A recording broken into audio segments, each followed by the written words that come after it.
하나님 감사합니다. 오늘 우리에게 주실 그 말씀은 세상의 어떤 학문으로도, 세상의 어떤 과학으로도, 세상의 어떤 의학으로도 우리의 영적 문제를 해결할 수가 없다고 성경에 단언하고 있는 그 말씀이 오늘 우리가 마음에 담고 오직 예수 그리스도 외에는 구원함이 없다는 사실을 확실하게 믿고 주만 의지하고 주만 바라보고 주만 따라가는 그런 확신 있는 믿음이 우리에게 임하게 도와주시옵시고, 우리를 통한 하나님의 계획이, 나를 통해서 하나님께서 어떤 계획을 이루고 계실까, 우리는 내가 하나님 앞에 언약 잡고 그 계획을 이루어 나가는 그 놀라운 축복의 응답이 우리에게 임하게 하시고, 특별히 우리 삼성재단 위에 하나님께서 전무후무한 하나님의 역사가 일어나게 도와주시옵소서. 그래서 모든 사람들이 우리가 하는 것이 아니고 하나님께서 하셨다고 하는 우리가 하나님 앞에 영광 돌리는 그런 시간들이 되기를 원하옵고, 오늘 말씀을 전할 때 하나님께 듣는 이나 전하는 이가 함께 은혜 받는 귀하고 복된 시간이 되게 도와주시옵소서. 우리 주 예수 그리스도 이름으로 간절히 기도하옵나이다. 아멘. 오늘은요 16번째 어떤 철학이나 과학이나 의학으로 인간의 문제가 해결할 수가 없다라고 하는 말씀을 통해서 은혜를 나누고자 합니다. 세상에는 많은 학문들이 있어요. 서양에는 서양 철학 그렇게 얘기합니다. 또 동양에는 동양 철학 그렇게 얘기해요. 오늘 본문 골로새서 2장 8절 이 말씀은 서양 철학을 주제로 두고 한 그런 말씀입니다. 그 바탕을 두고 한 말씀이에요. 뭐라고 얘기합니까? 사람의 속임수다 그랬어요. 그리고 헛된 것이다 그랬고, 그거는 초등학문에 불과한 것이다 그렇게 얘기를 하고 있어요. 그래서 서양 철학은 허무주의, 동양 철학은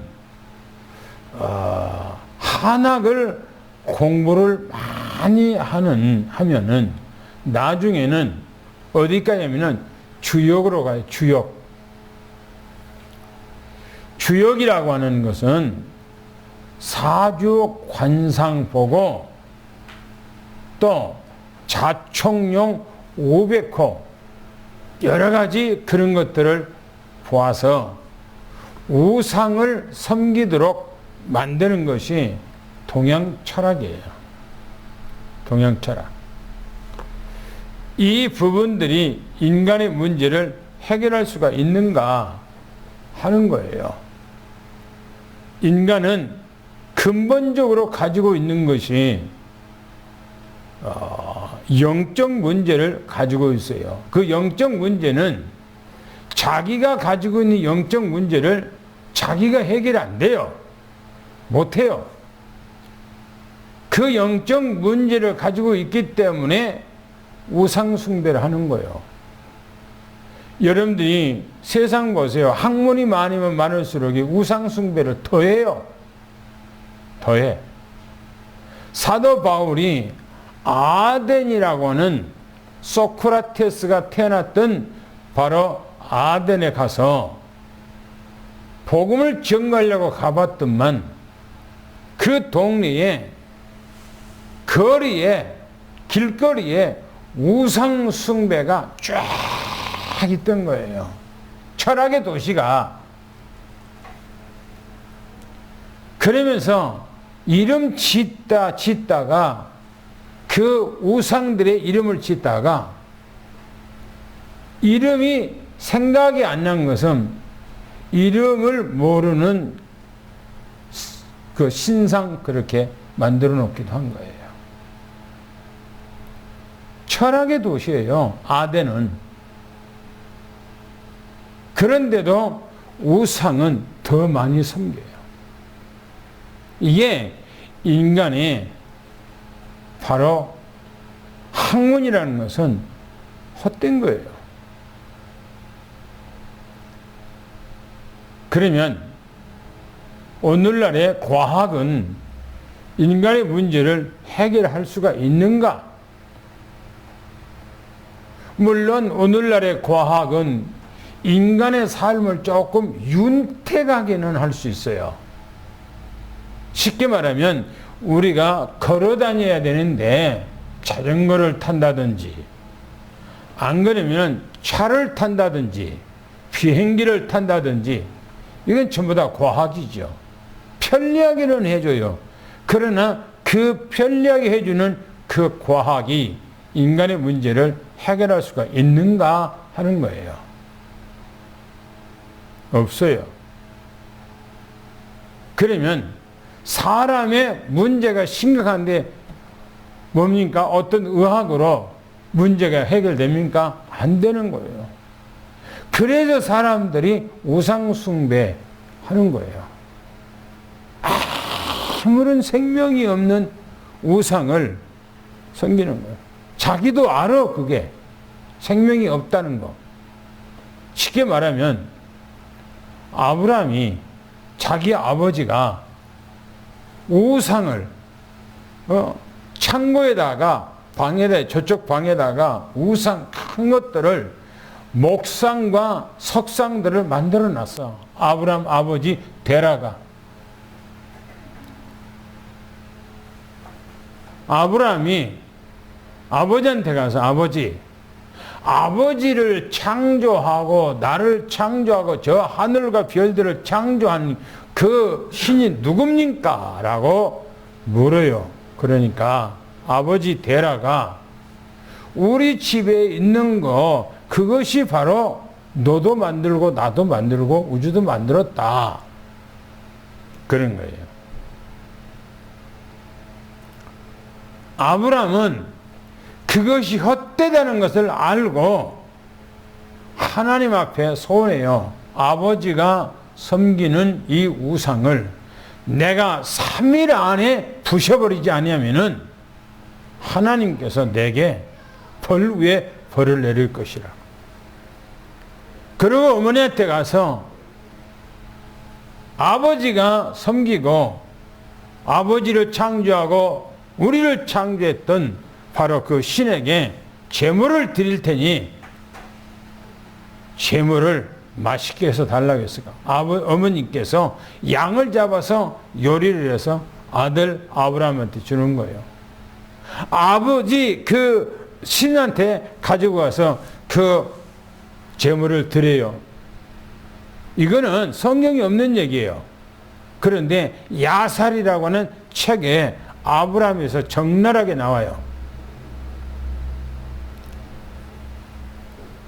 상에다가 우상 앞에다가 그걸 차려놓고 그걸 먹으라고 갔다나요. 그런데 아무런 규칙이 없어, 우상들이. 그러니까 아브라함이 그 우상들을 야유해요. 그러면서 내가 이 음식이 이 많은 신상 앞에서 너무나 초라해서 너무나 적어서 안 먹나 하고 나와서 그 다음날 어머님한테 내가 더 좋은 제물로 아버지 신에게 드릴 테니 더 좋은 것을 해달라고 양 3마리를 가져다가 요리를 해서 가지고 가요. 갖다 놓고 도끼를 가지고 와서 그 우상들을 다 찍어버린 거예요. 그러고 팔, 다리를 다 절단내고 다 부러뜨린 거예요. 그런데 아버지가 그때 들어오는 거예요. 집으로 들어와. 자기 우상을 만들어 놨던, 자기가 생명을 걸고 섬기는 그 우상, 그 창고에서 우당탕탕탕탕 막 부서진 소리가, 막 찢겨지는 소리가 나는 거예요. 헐레벌 타고 뛰어가 봤더니 아브라함이 그 도끼를 다 찍어서 우상을 부셔버리고 돌상에다가 딱 손에다가 쥐어주고 나오는 것 밖에. 아버지가 아브라함이 나오는 것을 보는 거예요. 들어가서 보니까 우상이 전부 다 깨져버리고 부서져 버리고 그런 거예요. 아브라함아, 왜 이 모양이 됐냐? 그러니까 내가 재물을 들어와서 이렇게 드렸더니 큰 우상이, 석상이 그 옆에 있는 것들이 먹으려고 그러니까 그냥 다 도끼로 다 찍어서 다 부셔버렸다고. 그러니까 아버지가 하는 얘기가, 이놈의 자식아, 눈이 있어서, 눈이 있다고 해서 볼 줄 아냐? 손이 있다고 해서 그거 만질 줄 아냐? 다리가 있다고 해서 걸어가기를 아냐? 입이 있다고 해서 말하기도 하냐? 아무 기식이 없는 이것들이 어떻게 그렇게 할 수가 있냐? 네가 그런 거 아니냐? 라고 아버지가 얘기한 거예요. 아브라함이 아버지 데라한테, 아버지요, 아버지가 그렇게 잘 알면서 왜 미련스럽게 이런 우상들을 섬긴단 말입니까? 우리를 창조하고 우리를 만드신 하나님을 배신하고 왜 이런 것들을 섬겨야 된단 말입니까? 라고 아버지한테 추궁하는 거예요.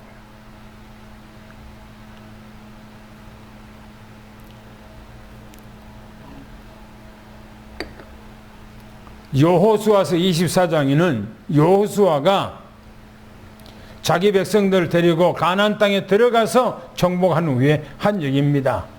너희 조상 아브라함이 저 강 건너 갈대아 우르에서 우상을 섬겼다고 말하지 않았느냐라고 얘기를 해요. 왜 사람이 우상을 섬깁니까? 해결책이 없어요. 세상에서 답이 없어. 그러니까 자기가 만들어놓은 우상을 자기 하나님이라고 섬기는 거예요. 이 미련한 사람들이 어디가 있습니까? 이런 어리석은 사람들이 어디가 있어요? 그러니까 성경이 뭐냐면, 그래서 정신병이 생기는 거예요. 그래서 정신병이 오는 겁니다. 그래서 뭐가 옵니까? 육신의 병이 오는 거예요. 육신병만 옵니까? 아니에요. 죽게 돼 있어요. 내세 문제가 오게 돼 있어요. 내세만 옵니까? 그 자식, 그 손자, 그 증손자에게 반드시 그 문제가 또 오게 돼 있어요. 우리나라가 5천년의 반만년의 세월 속에서 한 번도 다른 나라에 침공을 하지 않냐는 그런 백이민족이라고, 선한 민족이라고 얘기합니다. 그러나 우리나라는 얼마나 많은 외침을 당하고 고통을 당하고 비참했습니까? 왜 명성하고가 자식을 낳는데 학문이 없는 자식을 낳습니까? 왜 그렇게 불에, 일본 사람들에게 불에 태움을 당하고 죽어야 합니까? 우리나라는요, 일본 사람들이 한국에 와서 보고 거지국가, 거지국가. 그러니까 일본 사람들이 한국 보고 맴매하게 본 거예요. 이거 국가가 아니에요. 이게 그냥 집어삼키면 먹을 수 있는 거예요. 그게 뭡니까? 이 나라가 그렇게 약한 거예요. 그게 왜 그렇습니까? 하나님이 없으니까 그런 거예요. 하나님이 없으니까. 하나님을 떠나버리면 사람은 비참한 거예요. 그래서 인간이 노력합니다. 인간의 해결을 위해서 얼마나 노력합니까? 종교도 만들어요. 이 세상에는요, 종교가 헤아릴 수 없이 많아. 누가 그렇게 만들었어요? 사단이 이렇게 만든 거예요. 사단이. 왜 그렇게 만들었어요? 종교를 많은 길이 있는 것처럼, 많은 사람들의 생명길이 있는 것처럼 사단 마귀가 사람을 미혹하기 위해서 그렇게 만든 거예요. 종교가 구원이 있습니까? 불교가 구원이 있습니까? 유교가 구원이 있습니까? 마음의시 구원이 있습니까? 천리교가 구원이 있습니까? 종교 안에는 구원이 없는 거예요. 종교 안에는 구원이 없어요.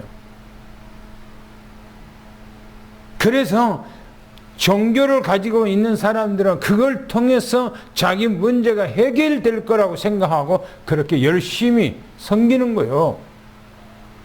뿐만입니까? 얼마나 선행합니까? 선행하는 이유가 뭐예요? 자기에게 삼재, 악재, 세상에 말하는 그런 것들이 자기에게 오지 않도록 하기 위해서 하는 거 아닙니까? 그래서 위기가 오면은 나는 사람들에게 피눈물 안 뺐는데 왜 우리 가정에 이렇게 어렵지, 이렇게 힘들지, 왜 우리 가정에 이 재앙이 오지? 나는 선한 일 했는데. 선행이라고 하는 자체가 자기를 구원해 준 것처럼 생각해요. 또 공부를 많이 하면, 오늘 본론 철학을 하면 구원합니까? 아니에요.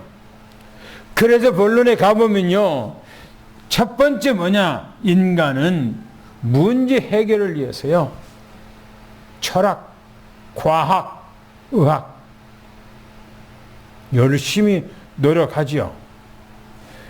세상 학문에는 진리가 아니에요. 서점에 가보면요, 어마어마한 거예요. 연애 우리나라요,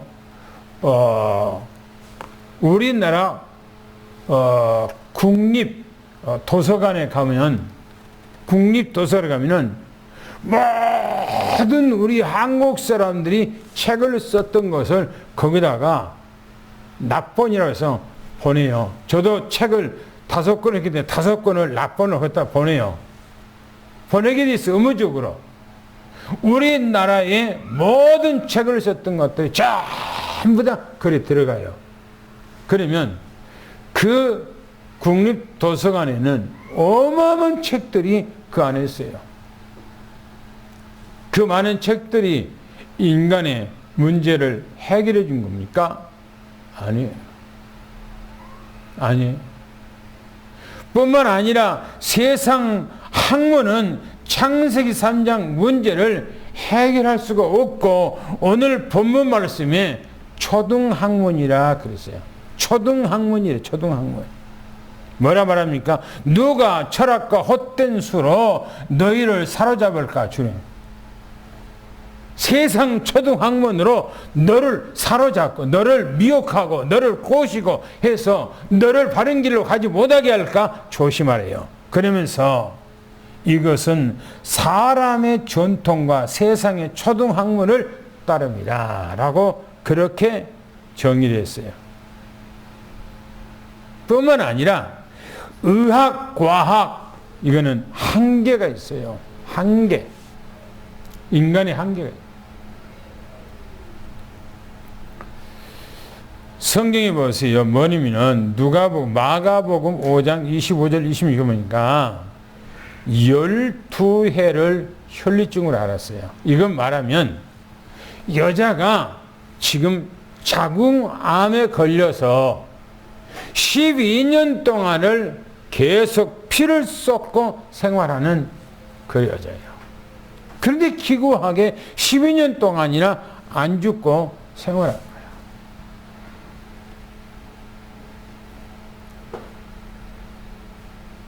저희 처가의 넷째 처제가 젊은 나이에 먼저 갔는데 너무나 영적 문제가 많이 있어서 나중에는 병으로 그냥 갔죠. 병으로. 장모님이 나중에 보니까 그냥 피를 막 쏟는 거예요. 피를 쏟아. 그게 뭐냐면 자궁암이 걸려갖고 병원에를 안 가. 병원에 완전히 몸이 다 만신창이가 돼서 자기 생명이 이제는 딱 끝날 때가 돼서 자기가 널브러지니까 우리가 병원으로 급하게 있는데 병원에 가서 손을 쓸 수가 없지요. 이 여자가 지금 그런 거예요. 12년 동안이나 혈루증을 앓았어. 그래서 그걸 치료하기 위해서 이 병원 저 병원 다 병원마다 용하다는 건 다 가보고 이 의사 저한테 가봤는데 효용이 없었다고 그랬어요. 아무런 효용이 없어요. 그리고 있는 돈 다 탕진했다고 그랬어요. 어떻게 때문입니까? 마지막으로 예수 그리스도 앞에 왔다고 그랬어요. 예수 그리스도 앞에서 완전 치유가 된 거예요. 전 세계 도서관의 모든 책들 속에 해답은 없는 것입니다. 인간은 창세기 3장 근본 문제를 해결할 수 있는 세 가지가 약이 있는데 그 약이 신약, 구약, 언약이라고 이렇게 말하죠. 구약이라고 하는 말은 무슨 말입니까? 여자의 후손. 창세기 3장 15절 말씀 읽어볼까요? 뭐라겠는가? 창세기 3장 15절 말씀 읽어보겠습니다. 내가 너로 여자와 원수가 되게 하고 내 후손도 여자의 후손과 원수가 되게 하리니 여자의 후손은 내 머리를 상하게 할 것이요 너는 그의 발꿈치를 상하게 할 것이니라 하시고. 이걸 들어서 원시복음 그렇게 얘기해요. 원시복음. 태초의 복음이요. 이게 우리 인간에게 시작된 복음이에요. 이게 근원이에요. 이게 여자의 후손. 이게 바로 메시아 그리스도를 얘기를 하고 있어요. 이사야 7장 14절 한번 읽어볼까요? 뭐라 했는가? 시작.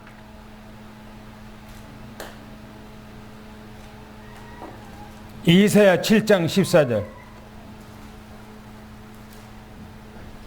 그러므로 주께서 친히 징조를 너희에게 주실 것이라. 보라 처녀가 잉태하여 아들을 낳을 것이요 그의 이름을 임마누엘이라 하리라. 거기서 말하는 처녀예요. 거기서 처녀. 이 처녀가 여자의 후손이에요. 처녀가. 그래서 구약 성경에는 여자의 후손, 처녀가 낳는 그 사람이 이 땅에 유일하게 태어난다. 그렇게 말하고 있어요. 유일하게 태어납니다. 신약 성경에는 무슨 말인가? 그 언약된 그분이 이 땅에 오셨다. 그 말이에요. 구약 성경에는 뭐냐면 올드 테스터멘트라고 그렇게 말하고요. 신약 성경에는 뉴 테스터멘트라고 그렇게 말하고 있어요. 새 언약이라는 거예요. 그래서 구약에 예언되어 있는 그리스도가 이 땅에 오셨다라고 하는 것이 바로 신약 성경입니다. 그래서 신구약 성경 전체는 그리스도 얘기예요. 마태복음 1장 16절 23절까지 한번 읽어볼까요? 뭐라겠는가? 시작. 야곱은 마리아의 남편 요셉을 낳았으니 마리아에게서 그리스도라 칭하는 예수가 나시니라. 그런즉 모든 대수가 아브라함부터 다윗까지 14대요. 다윗부터 바벨론으로 사로잡혀 갈 때까지 14대요. 바벨론으로 사로잡혀 간 후부터 그리스도까지 14대더라. 예수 그리스도의 나심은 이러하니라. 그의 어머니 마리아가 요셉과 약혼하고 동거하기 전에 성령으로 잉태된 것이 나타났더니 그의 남편 요셉은 의로운 사람이라 그를 드러내지 아니하고 가만히 끊고자 하여 이 일을 생각할 때 주의 사자가 현망하여 이르되 다윗의 자손 요셉아 내 아내 마리아 데려오기를 무서워하지 말라. 그에게 잉태된 자는 성령으로 된 것이라. 아들을 낳으리니 이름을 예수라 하라. 이는 그가 자기 백성을 그들의 죄에서 구원할 자이심이라 합니다. 이 모든 일이 된 것은 주께서 선지자로 하신 말씀을 이루려 하시니 이르시되 보라 처녀가 잉태하여 아들을 낳을 것이요 그의 이름을 임마누엘이라 하리라 하셨으니. 할렐루야. 거기 보면 처녀인 마리아를 통해서 이 땅에 태어나신 그리스도는 바로 성령으로 잉태됐는데 그분이 누구냐? 하나님이다. 그렇게 얘기하고 있어요. 23절에는 바로 그 이름이 임마누엘, 그 말은 그 이름이 하나님이다. 그런 얘기입니다. 마태복음 16장 16절 뭐랍니까? 주는 그리스도시요 살아계신 하나님의 아들입니다. 할렐루야. 그분이 그리스도예요. 그래서 말씀이 단순히 교훈과 연설의 잔소리가 아니라 하나님의 약속이라는 말씀을 미치고 납니다. 그래서 우리는 이 말씀은 뭐냐? 묶이고 잡히고 쫓기던 것에 대해서요 자유하게 만들어요. 자유하게. 말씀은 자유하게 만들어요. 그래서 성경이 말합니다. 약속의 말씀은 환경이나 상황이나 조건이나 어떤 문제에 만들어지질 않지요. 만들어지질 않아요. 뭔가가 걸렸다? 복음을 못 깨닫는 거예요. 제가 아침 새벽에도 얘기했습니다마는 우리 교단에 10년, 한 8년 전에 8년 넘었지요. 그건 10년 됐는데 응급부라고 하는 각 부서가 있어요. 여러 부서가 있습니다. 그런데 총회를 딱 하고 임원이 딱 뽑아지면 이제 임원들 중심으로 이제 일을 하기 위해서 뽑아놓으면 모든 총회 목사님들은 이제 각 부서, 각 파트에 흩어져요. 흩어져서 그 부서별로 모여서 사업 계획도 임원도 뽑고 그 사업 계획도 하고 그렇게 해서 또 이제 예산 청구도 합니다. 그런데 저는 응급부라고 하는 딱 돼 있어서 응급부에 가보니까 아무도 안 와요. 15명 내지 20명 정도가 한 부서가 이렇게 됐는데 목사님들이 아무도 안 와. 나 혼자만 딱 있어요. 그러면 나 혼자만 있으니까 에이 뭐 사람들 관심이 없네 하고 나도 포기할 수가 있죠. 그죠? 대부분 사람들은 아니 사람들이 뭐 관심 없네라고 다 포기할 수가 있잖아요. 저는 그때에 15명이 20명이 명단이 있기 때문에 그 명단 가운데서 같이 일할 만한 사람들 3사람을 착출했어요. 그래서 같이 일하자 라고 해서 임원을 뽑고 내가 부장이 되고 한 사람은 서기가 되고 한 사람은 회계가 되고 하고 예산을 청구했어요. 예산을. 예산 1년 예산 500만 원. 그래서 예산을 세워서 만나고 또 계획도 세우고 막 하는 거예요. 매년마다. 그러니까 반대가 많아. 와, 그걸 해갖고 뭐라 하냐. 아, 그 예산 세워갖고 앞으로 우리 교단의 모든 목사들한테 뭐 이렇게 해서 여러 가지 계획 세우는데 그것이 되겠냐? 실현성이 되겠냐?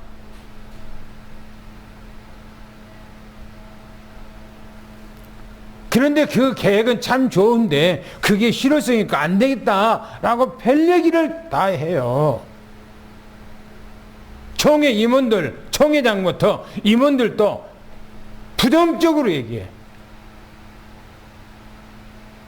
언급부를 만들어 놓으면 돈이 착출되면 어느 놈이 그 돈을 먹어버린지 모르게 다 먹어버린다. 하지 마라. 뭐 하고 뭐 다 돈 뭐 다 간다.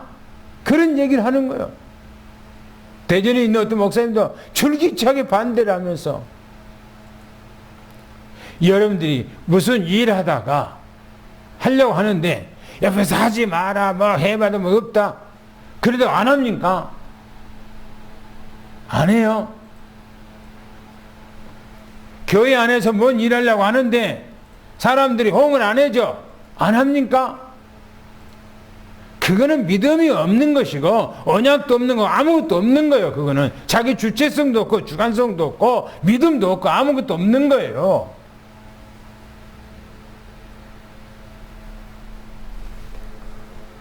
저는 서울에서 청년 시절에 예배가 끝나면은 누가 전도하라 마라 그런 얘기 상관없어요. 그냥 나머지 주보 가지고 길가에 나가서 사람들한테 막 전화 주면서 주일날 예배가 끝나면 그냥 주보 갖고 다 나와서 막 전화하고 그랬어요.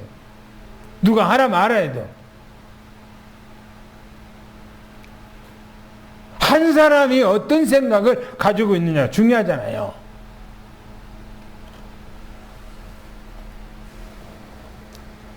그래서요, 총회에 응급부를 만들어내서 그 응급부에서 이제 함께 승진시켜서 응급상설위원으로 했어요. 그리고 우리 총회에서 그래도 신임 있고 모든 사람 인정받는 어른을 거기다가 위원장으로 세워야 되겠다고 정은주 목사님한테도 부탁하니까 김동건 목사님한테도 부탁했는데 최정호 목사님은 다른 부서를 맡고 있기 때문에 할까 말까 하다가 마지막으로 최정호 목사님한테 형님 응급부가 너무나 중요한 건데 이 응급부를 형님이 좀 맡아주셔서 위원장님으로 해주면 좋겠습니다. 제가 최대한 잘 섬기겠습니다. 오케이. 그래서 그 어른을 위원장님으로 세워놓고 내가 서기하고 임원들을 딱 세워놓고 그냥 나가요. 그래서 지난번에 4월 30일 날 응급주일에서 총회 전체가 응급주일을 섬겨요. 계속 행사가 있으니까 잘 못했죠.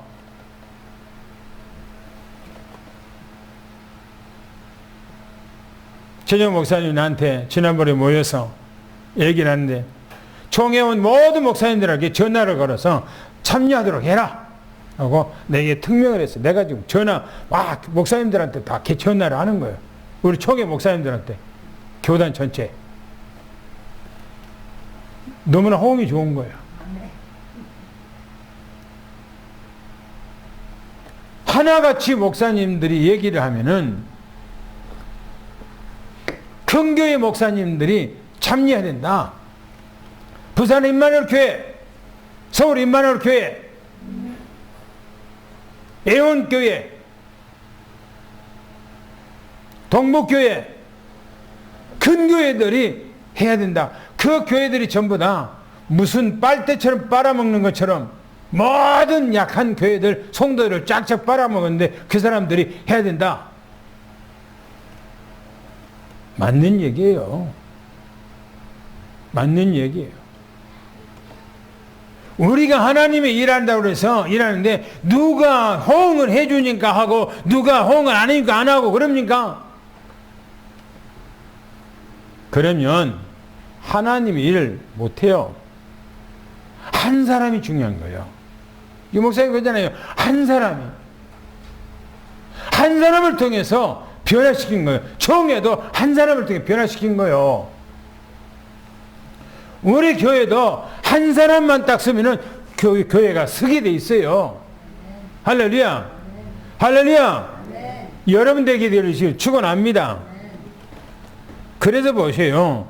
약속의 말씀은 마귀를 결박해 주는 겁니다. 사단 마귀를 예수님으로 결박하는 거예요. 그래서 말씀은 복음이라고 그렇게 말합니다. 오늘 우리는 오직 복음 예수 그리스도만 따라가기를 예수님 축원합니다. 두 번째 보면 복음으로만 가능합니다. 종교나 선행이나 어떤 철학이나 과학이나 의학으로도 할 수 없어요. 복음으로. 그래서 복음으로 각인 뿌리 체질해야 되는데 우리는 어떻게 내 생각과 내 마음과 내 정신과 내 영혼에 하나님의 말씀으로 딱 각인돼야 돼요. 복음의 뿌리를 깊이 내려야 됩니다. 오늘 말씀 복음의 깊이 어떻게 뿌리 내려야 되는가? 골로새서 한번 찾아보겠습니다. 2장 6절 7절 말씀 보겠습니다.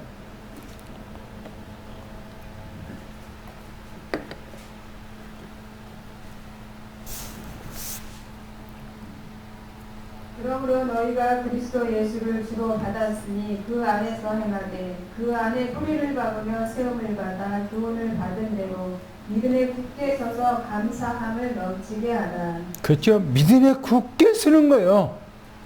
굳게 서는 거예요. 한 사람이 바르게 서는 것이 얼마나 중요한 줄 압니까? 이 나라도 한 사람이 딱 서버리면 이 나라가 딱 서게 돼 있어요.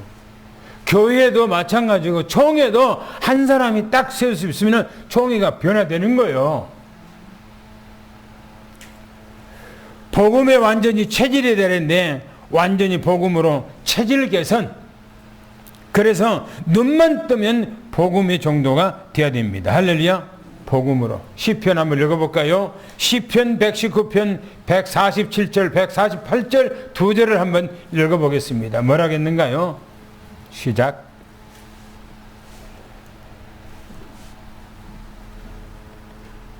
주보에 안 나왔습니까? 주보에 나왔을 텐데 안 나왔나요?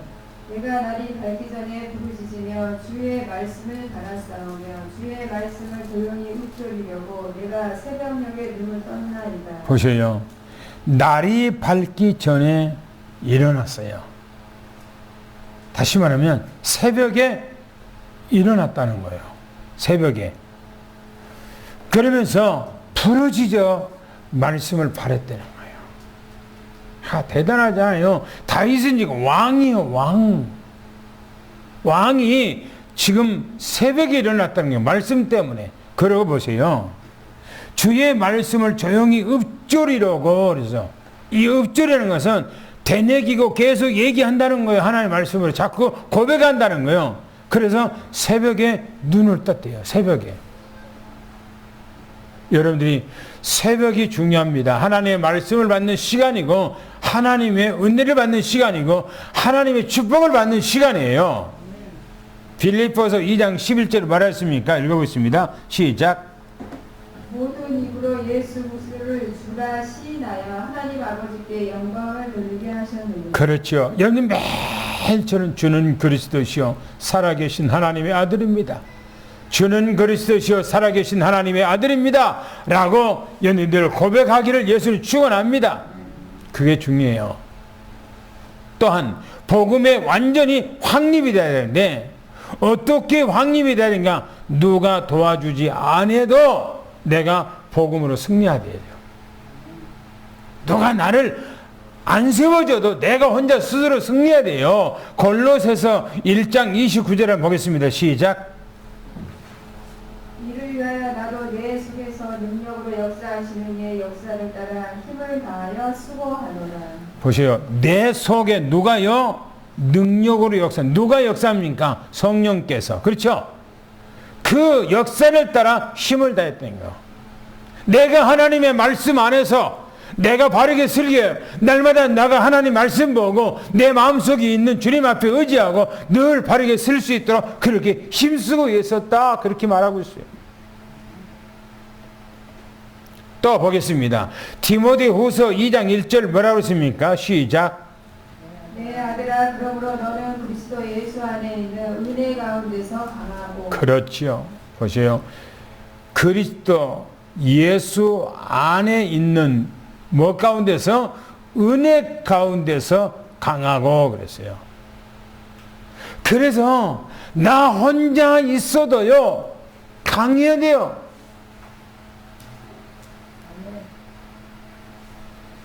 저는 요즘에는 우리나라가 고령화가 돼갖고요. 고독사가 한다네요. 고독사. 고독하대요. 그 사람들은 되게 할 일 없는 사람들이에요. 저는요, 만약에 내가 은퇴를 하고 나 했다면 나는 재밌을 것 같아요. 왜요? 성경 속에 들어가서 많은 성경을 연구하고 또 많은 책을 쓰고 싶고 막 하는 거거든요. 그러면 시간이 없어요, 시간이. 그 시간들이 너무나 좋잖아요. 나 혼자 있든 어떤 간에 무슨 상관 있습니까? 하나님의 말씀 안에서 내가 바르게 서서 내가 주님과 함께하고 내가 굳건히 서서 영적으로 승리하는 삶이 내가 돼야 됩니다. 할렐루야.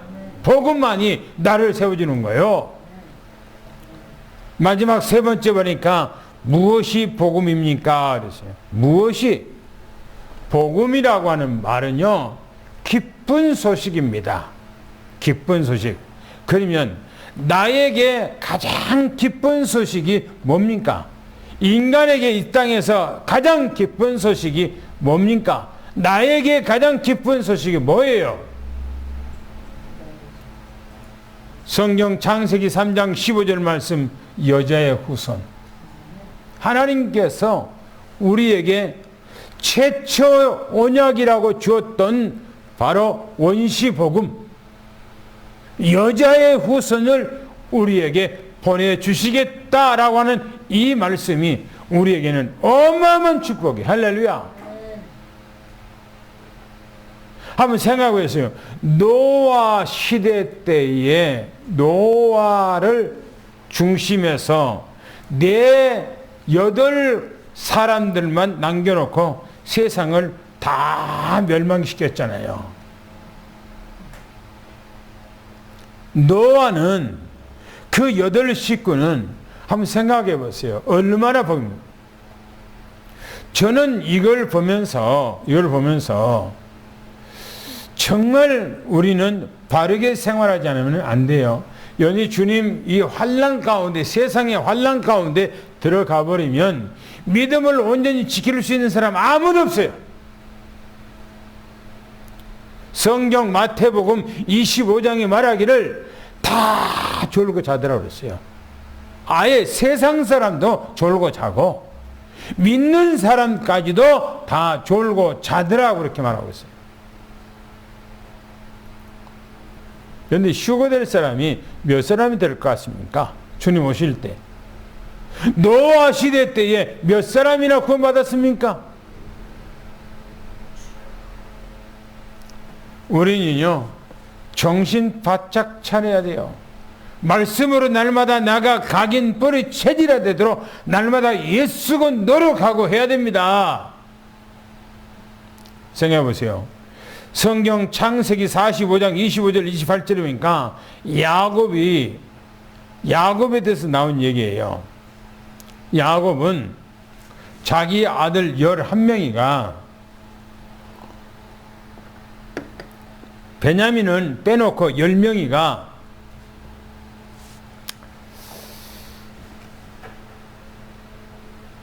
요셉을 팔아먹고 요셉의 옷을 벗겨서 돌로 찢고 찍혀서 거기다가 양을 잡아갖고 양 피를 거기다가 묻혀서 아버지한테 거짓말한 거예요. 아버지, 우리가 오다 보니까 요셉이라고 하는 옷이 이렇게 찍혀서 피 묻은 거 보니까 사나운 짐승에게 내 동생 이 요셉이 찍혀서 잡혀 먹었습니다 라고 해요. 그러니까 아버지가 그렇게 사랑하는 아들 요셉을 잃어버리고 너무너무나 낙심하고 절망하고 그렇게 삽니다. 그런데 세상은 온통 가물어서 이제는 쌀 사러 애굽으로 내려갔어. 요셉이가, 자기들이 팔아먹었던 요셉이가 애굽에 가서 총리가 될 줄, 국무총리가 될 줄 어떻게 알았겠습니까? 요셉이가 총리가 될 수 있어요. 형들에게 아버지를 모시오라고 그 나라의 왕이 타는 그 마차를 아버지한테 보낸 거예요. 형들이 그 아버지 앞에 가서 아버지, 우리가 애굽에 쌀 사러 갔는데 그곳에 요셉이가 살아있었더이다. 그러니까 아버지가 요셉이 살아있다는 소리를 듣고요, 어리벙벙했다고 그랬어요. 성경에 기록하기를 어리벙벙했다고 그랬어요. 아니, 이들이 지금 자기 자녀들이 요셉을 지금 짐승이다 잡혀 먹었다고 보고를 하고 요셉이 없어져 버린 지가 아주 오래됐는데 요셉이가 애굽에서 살아있어서 총리가 됐다는 얘기요. 그러니까 이 야곱이 그 소리 들으니까 어리둥절한 거예요. 뭔 소리예요 지금? 아들이 살았다고. 그런데 안 믿는데 그 애굽의 왕이 타는 황금 마차가 지금 아버지를 데리러 온 거예요. 그걸 보고 아버지가 요셉이 진짜 살아있구나, 그 마차를 보고 믿었다고 그랬어요.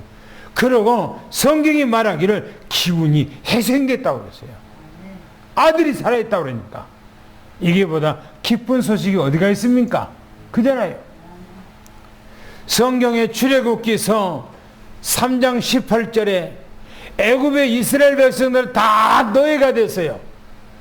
그리고 너무너무나 고생하고 고통하고 신음하고 인권은 다 짓밟아버리고 그렇게 생활한 거요. 그런데요, 모세를 통해서 하나님께서 광야의 3일 길을 가서 하나님 앞에 제사 지내겠다는 거예요. 이 말은 애굽에 있는 이스라엘 백성들을 해방시켜 주시겠다, 그 말입니다. 오늘 우리는 예수 그리스도만이 우리의 유일한 해결책이 할렐루야. 오늘 그 사실을 믿기를 축원합니다. 두 번째는 복된 소식을 믿어야 하는 것입니다. 히브리서 11장 6절이니까 믿음이 없이는 하나님을 기쁘시게 할 수 없나니 그랬어요. 믿음 절대적인 겁니다. 하나님을 믿지 않으면 우리는 하나님을 기쁘게 할 수가 없어요. 보세요. 제가 세 사람 거기다가 올려놨는데 이 사람들은 두 가지가 충족된 사람들이에요. 치유가 되고 구원받은 사람들이에요. 치유가 되고 구원받은. 마태복음 15장 22절 28절 보니까 가나안 여자입니다. 실제 말하면 가나안 이 여자는 이스라엘로 말하면 이방인이에요. 이방인. 하나님하고 상관이 없는, 예수 그리스도하고 상관이 없는 여자예요.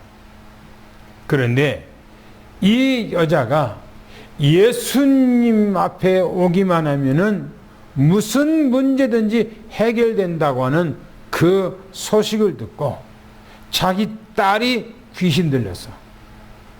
그래서 예수님 앞에 와서 내 딸을 치료해달라고 그렇게 부탁을 합니다. 예수님께서는 이 여자를요, 거들떠보질 않고 개 취급을 해버려요. 개 취급을. 그런데 이 여자는 자기를 개 취급하든 아니면은 무슨 뭔 벌레 취급을 하든 안 그러면은 걸레같이 처분하게 여기든 아무 상관하지 않아. 연애 갈급한 사람은요, 복음 있는 사람들은, 진짜 하나님을 사랑하는 사람들은요, 누가 무슨 말 하든 아무 상관하지 않아요. 무슨 말 한마디도 삐지고요, 뭐 말 한마디에서 그거는 복음이 없기 때문에 그런 거예요. 보세요. 가난한 여자는 예수님께서 개 취급을 했다니까. 그런데 이 여자가 예수님 앞에 개들도 주인의 상에 떨어지는 부스레기를 먹나이다 라고 하는 말을 예수님이 듣고 충격을 받고요, 딸아, 네 믿음이 네 딸을 고쳤느니라 하고 그 딸이 그 즉시 해결 받은 거예요. 그것이 바로 가난 여자는 이방 여자인데 바로 두 가지 치유가 되고 구원받는 역사예요. 할렐루야. 또 성경에 보면 성경 마태복음 9장 20절 22절에 혈루증 여자예요. 아까 얘기했죠. 이 여자는 12년 동안이나 하혈하는 여자예요. 세상의 의학으로 고칠 수가 없어. 이 병원 저 병원 다 다녔어. 또 이 의사 저 의사 용하다는 거 다 걸고 모든 약을 다 먹어봤어요. 고치지를 못해. 아무 소용이 없어요.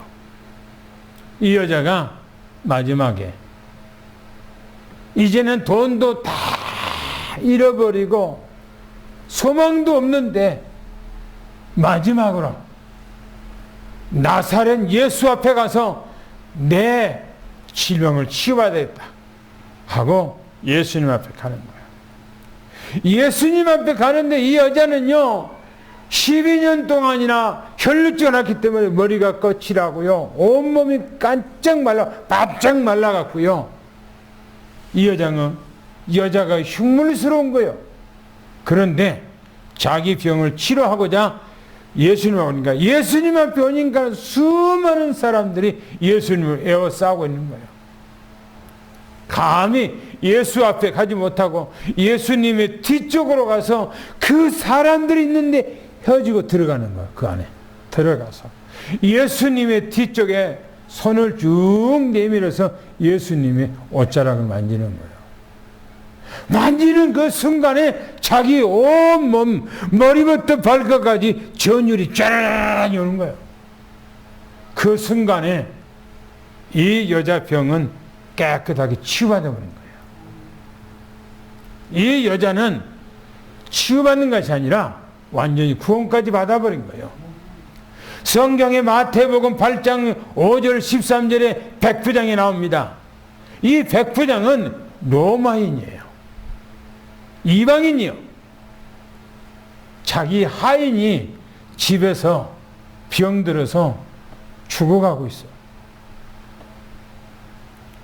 이 백부장이 예수님 앞에 찾아와서 내 하인이 죽어가고 있으니 내 하인을 좀 치료 좀 해주세요. 그러나 당신이 내 집에 오는 것을 나는 감당할 수가 없습니다. 말씀만 하시옵소서. 그러면 내 하인이 낫습니다. 예수님께서 이걸 보고요. 아니 이스라엘 나라에서 이만한 믿음을 보지 못했다는 거예요. 다시 말하면 하나님을 믿는다고 하는 유대인 중에서 이만한 믿음을 보지 못했다는 거예요. 시공간을 초월한 하나님의 능력을 믿어버린 거예요. 예수님께서 네 하인이 지금 낫느니라 라고 하는 그 말 한마디에 백부장의 집에서 죽어가고 있는 하인이 그 순간에 일어나 버린 거예요. 오늘 우리는 믿음이 뭡니까? 우리는 이 땅에 예수 그리스도를 믿는데 어떤 믿음을 가져야 됩니까? 창세기 15장 5절부터 6절에 보니까 하나님께서 아브라함에게 99세가 된 아브라함에게 밤에 저 별 봐라. 많은 별이 있는데 네 후손들이 이렇게 많게 해주겠다. 99세라니까 아브라함이 99세요. 그러면 99세는 자식을 낳을 수가 있어요? 없어요? 없어. 이미 아브라함의 정자는 이미 다 끝났어. 사라도 이미 탄산해서 이미 다시 말하면은 경수가 끝난 지가 옛날이요. 이제는 낳을 수 있는 두 사람도 희망이 없어요. 그런데 성경이 뭐라 그러니까 아브라함이 하나님을 믿으니 그 믿음을 의로 여기셨다 그렇게 말하고 있어요. 할렐루야. 오늘 우리는 주 예수 그리스도를 온전히 믿기를 예수 축원합니다. 사도행전 16장 31절에 주 예수를 믿으라 그러면 너와 내 집이 구원을 얻으리라 이렇게 말합니다. 마지막에 보면 약속을 붙잡고 우리는 이제 믿음으로 기도 속에 들어가기를 예수 축원합니다. 창세기 45장 7절 8절에 이 요셉의 하는 얘기입니다. 한번 읽어볼까요? 뭐라 했는가? 창세기 45장 7절 8절을 한번 읽어보겠습니다. 뭐라 했는가? 하나님이 큰 구원으로 당신들의 생명을 보존하고 당신들의 후손을 세상에 이르고 나를 당신들보다 먼저 보내셨나니 그런즉 나를 이리로 보낸 이는 당신들이 아니요 하나님이시라. 하나님이 나를 바로에게 아버지로 삼으시고 그 온 집의 주로 삼으시며 애굽 온 땅의 통치자로 삼으셨나이다. 기가 막히죠. 이 고백은요 언약 잡은 사람에게서만 나올 수 있는 고백이에요. 이게 아니 생각해 보세요. 자기를 팔아먹어 자기를 죽이려고 구덩이에다가 쳐넣고 거기서 꺼내서 애굽에다가 팔아먹은 사람들이요. 형이 그 사람들이 지금 자기 앞에 와 있는 거예요. 그런데 이 요셉은 당신들이 나를 팔았다고 낙심하지 말고 후회하지 말고 절망하지 마소서. 오늘날에 이런 일, 이런 가뭄이 있을 것을 하나님이 아시고 미리서 당신들과 앞서 나를 이곳에 보냈나이다 라고 고백하는 거예요. 오늘 우리는 여러분들이 이 고백이 되기를 예수는 축원합니다. 다니엘서 9장 2절 3절에 보니까요 예레미야가 이스라엘 백성들이 저 애굽으로 저 바벨론으로 70년 동안 포로가 끌려갈 것이라고 얘기해놨어요. 다니엘이가 하나님의 말씀을 보니까 70년이 차면은 다시 가나안 땅으로 돌아간다는 그 말씀을 깨닫고요. 하나님 앞에 기도했더니 하나님께서 응답 주신 얘기예요. 우리는요, 믿음의 사람입니다. 할렐루야. 우리는 영적인 문제에서 빠져나왔어요. 6가지 상태에서 빠져나왔어요. 우리는 종교가 의미가 없고 어느 선행이나 어떤 철학도 의미가 없습니다. 오직 주 예수 그리스도만 바라보고 예수 안에서 승리하기를 예수는 축원합니다. 할렐루야. 기도하겠습니다. 하나님 감사합니다. 우리 삼성교회에 우리 장로님들, 우리 권사님들, 우리 집사님들, 우리 후대가 오직 예수 그리스도의 언약을 붙잡고 믿음에 굳게 서서 한 시대 하나님 앞에 최고의 응답을 누리도록 역사해 주시옵소서. 정말 한 사람이 교회를 살리고 또 이 민족도 살릴 수 있는 그런 힘, 바로 요셉과 같은 힘, 다니엘과 같은 힘, 또 다윗과 같은 그 힘, 사도 바울과 같은 그 힘을 위에서 공급해 주시기를 원합니다.